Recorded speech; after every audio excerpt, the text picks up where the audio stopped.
आते साथ ही बदतमीजी। ऑटम 9 का सवाल, पहला सवाल हमारे पास पेपर का, state the situations in which non payment of dividend would not be treated as an offence under companies act 2017। एक बहुत अच्छा मशवरा हमें अच्छे टाइम पे मिल गया और हमने नहीं देखा, लेकिन भाई ये दो अलग अलग पार्ट है, शायद ए और बी नहीं लिखा हुआ था जिसकी वजह से ये गड़बड़ लग रही थी। चलें, दूसरा हमने पहले पढ़ लिया जो हमें आता था, और पहला पढ़ने से पहले इसको लिख डालें ताकि जो मजबूत अकीदे के साथ चल रहे हैं वो चलता रहे, फिर जो गंदा मूड होना है वो पहला पार्ट पढ़ के हो, लेकिन जो आता है वो तो छापे ना। तो रट्टे के लिए उन्होंने पूछा कि वो कौन सी केसेस हैं जहाँ नॉन पेमेंट ऑफेंस नहीं होगा, तो आपको कुछ एक्सेप्शंस अवेलेबल हैं। वो एक्सेप्शंस आपने 4-5 चीज़ों की लिस्ट दी और आपकी बचत हो गई। Flash limited is a company, मैं दूर हो जाता हूँ, इसे स्टाइलस साइड पर कर लेता हूँ। फ्लैश लिमिटेड लिस्टेड है स्टॉक एक्सचेंज पे। बोर्ड ऑफ डायरेक्टर्स जो है वो अपनी मीटिंग में रिकमेंड करते हैं interim cash dividend. Interim cash dividend किसने अप्रूव करना होता है? डायरेक्टर्स नहीं, और अपनी मीटिंग में करना होता है। 25% अप्रूव कर दिया। Board has announce the date of book closure from April 23 to April 30। Book closure भी अनाउंस कर दिया, इसका मतलब है interim dividend with book closure. तो कौन सी डेट बड़ी कीमती हो जाती है? बुक क्लोजर की कमेंसमेंट, क्योंकि वो 2 डेट्स बताएंगे, जो शुरू वाली डेट है वो आपके लिए इंपॉर्टेंट है। तो अप्रैल 23 को कमेंसमेंट हुई है। Describe the requirement of companies act in respect of payment of over dividend.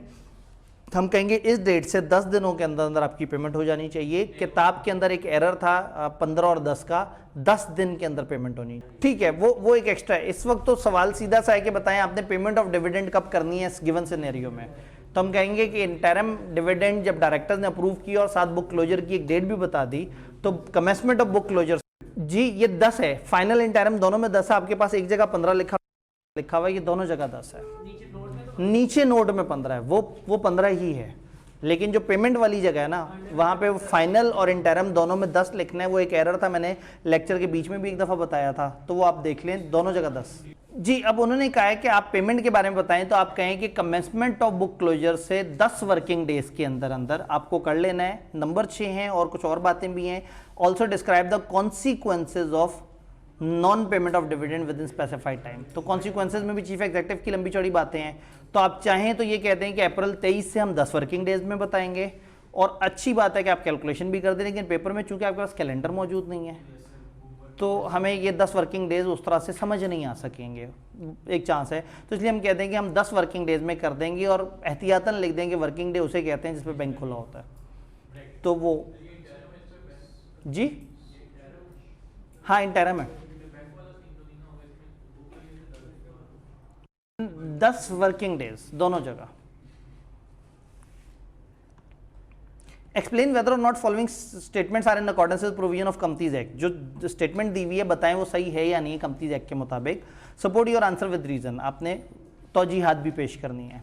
There is no restriction on the declaration of dividend and chief executive may declare dividend in general meeting of the company out of any kind of profit. मतलब इस जुमले से ज़्यादा वाहियात जुमला हो ही नहीं सकता कि इन्होंने 2-3 बदतमीजियाँ एक साथ कर दी हैं, खून खौला दिया है। कंपनी लो रटा मारा हुआ बच्चा जो है ना वो इस जुमले पे तड़प जाएगा। पहला तड़पेगा वो नो रिस्ट्रिक्शन पे, दूसरा तड़पेगा कि चीफ एग्जीक्यूटिव ने डिक्लेयर करना है, तीसरा किसी भी प्रॉफिट से। तो आप कहेंगे तीनों बातें फजूल की हैं। तो आप ये कह सकते हैं कि ये स्टेटमेंट ठीक नहीं है, चूंकि करेक्ट चीफ एग्जीक्यूटिव और any kind of profit. Explain the exception to following provision as specified under companies act.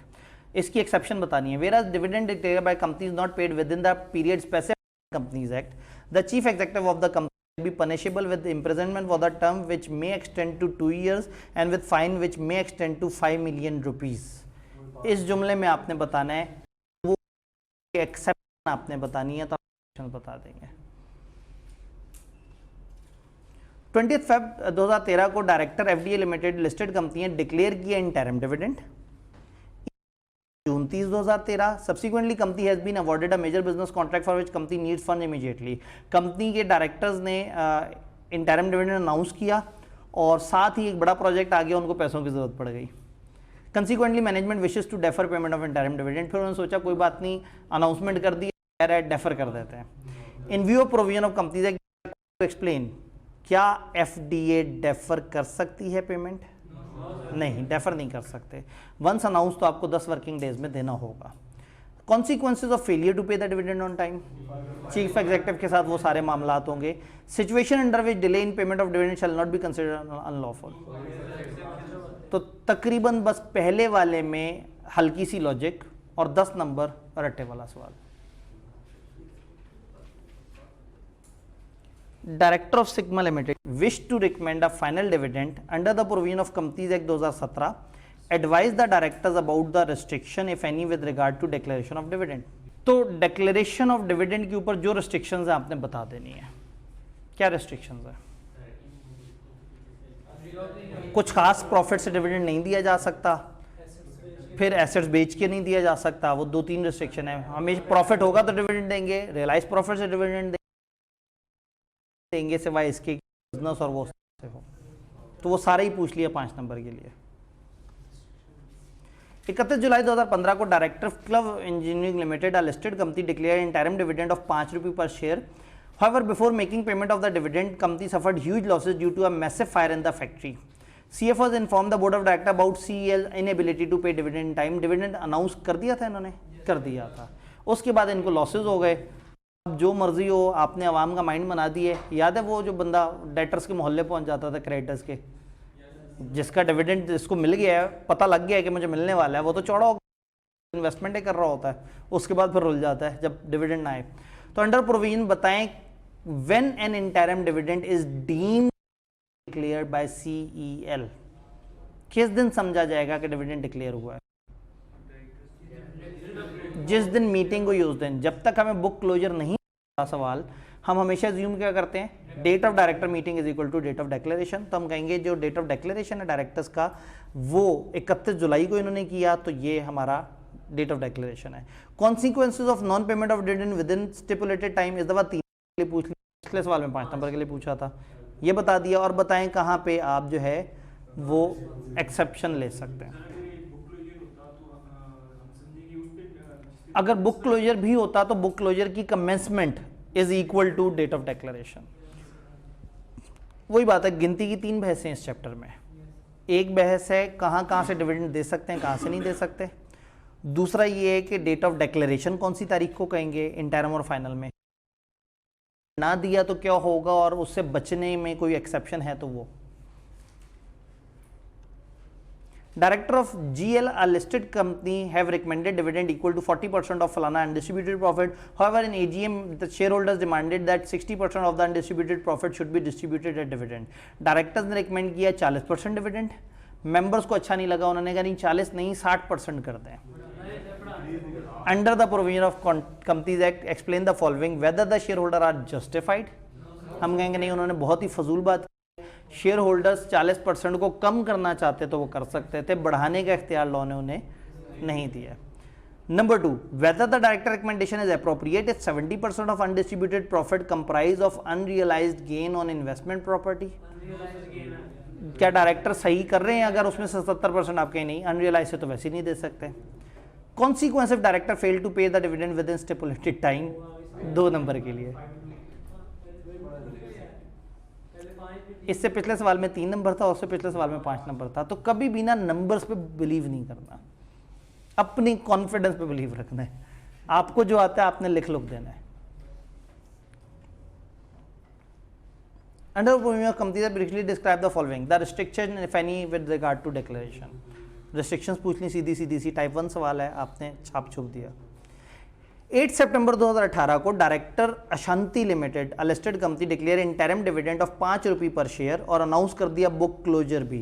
तो अब date of announcement of dividend important नहीं है, अब बुक क्लोजर का स्टार्ट 28 सितंबर को स्टार्ट हो रहा है और 3 अक्टूबर तक जा रहा है, बोथ डेज इंक्लूसिव। तो हमारे लिए काम की डेट क्या है, 28 सितंबर। Under provision of companies act 2017 briefly describe when AL should pay the above dividend. कब डिविडेंड दिया जाएगा, तो हम कहेंगे 28 सितंबर से 10 वर्किंग डेज के अंदर। लेकिन ये इतनी सीधी बात नहीं है, आप पहले बताएंगे रूल ये है कि बुक क्लोजर की कमेंसमेंट डेट से 10 वर्किंग डेज काउंट करने हैं। In given situation book closure की कमेंसमेंट डेट है 28 सितंबर। Also state any 4 circumstances in which AL may not be considered to have committed an offence for non-payment of dividend.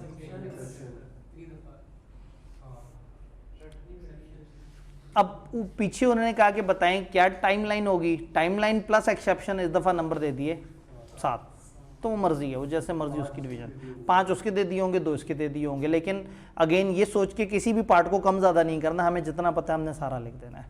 जब 7 number मिल रहे हैं और मिल सकते हैं पूरे, तो हमें डंडी नहीं मारनी चाहिए। बोर्ड ऑफ डायरेक्टर ऑफ एक और कंपनी, नीचे पहले सवाल पढ़ लेते हैं। State when an interim dividend is deemed to have been declared, identify the circumstances जहां डायरेक्टर जो है वो डिविडेंड होल्ड कर सकते हैं, लिस्ट द स्टेप जीएल with required to take for adjustment of dividend payable to Kamran Ahmed against the amount due from him. अब ये चीज़ पढ़ने के लिए ऊपर देखना पड़ेगा।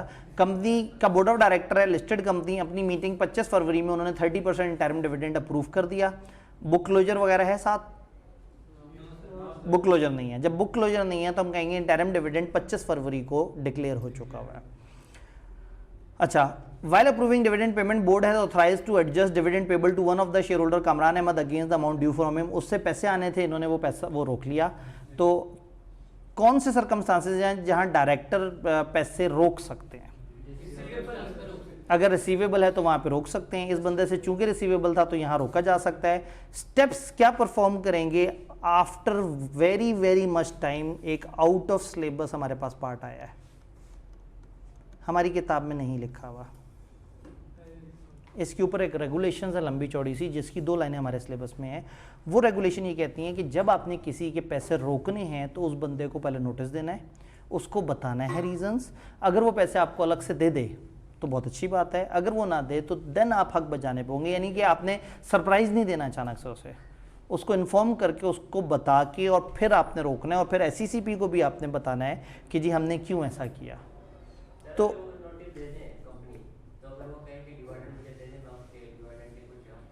नहीं, ऐसा नहीं है, बाद वाली बात तो नहीं है। जिसने देना होता वो आज उसके पैसे हमारे हाथ में है, इस वक्त वो काबू में, कल भाग जाएगा।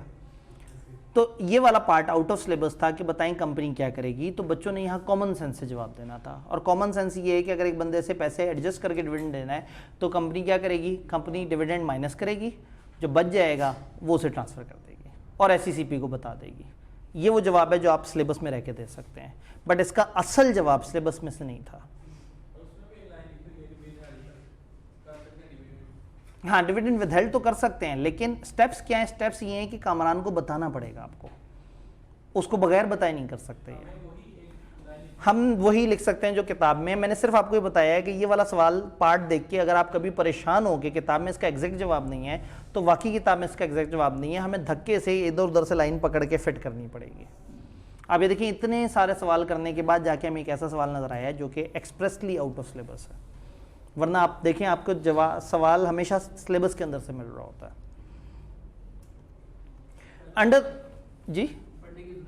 Under the provision of companies act 2017 state the restriction imposed on company with regard to declaration. अब ये तो आपने घोल के पी लेना है ना, सवाल याद हो गया। वाह,